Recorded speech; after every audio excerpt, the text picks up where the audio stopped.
When you look up at the front of the United States Supreme Court building, the words "equal justice under law" are the only words you'll see.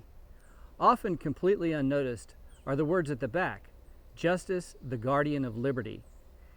These ideas together describe the promise that lawyers are sworn to support and defend.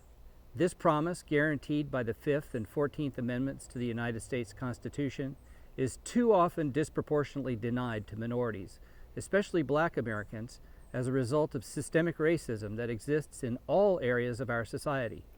We swore to support the Constitution when we became lawyers, and again each time we were admitted to the bar of a new state or federal court.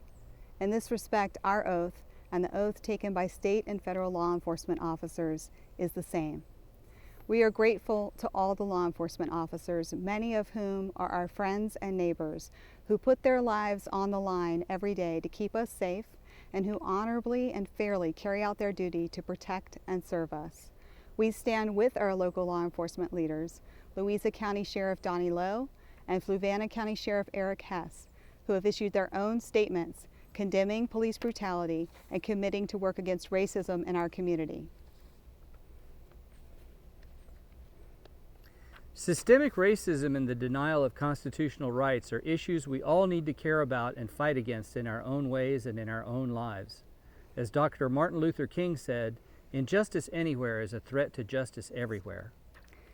Divisiveness is destructive and weakens our country and our communities. We believe that love and understanding always triumph over hate and misunderstanding. We are committed to doing what we can to seek justice for all, especially for Black Americans, to whom it has been traditionally and unjustly denied.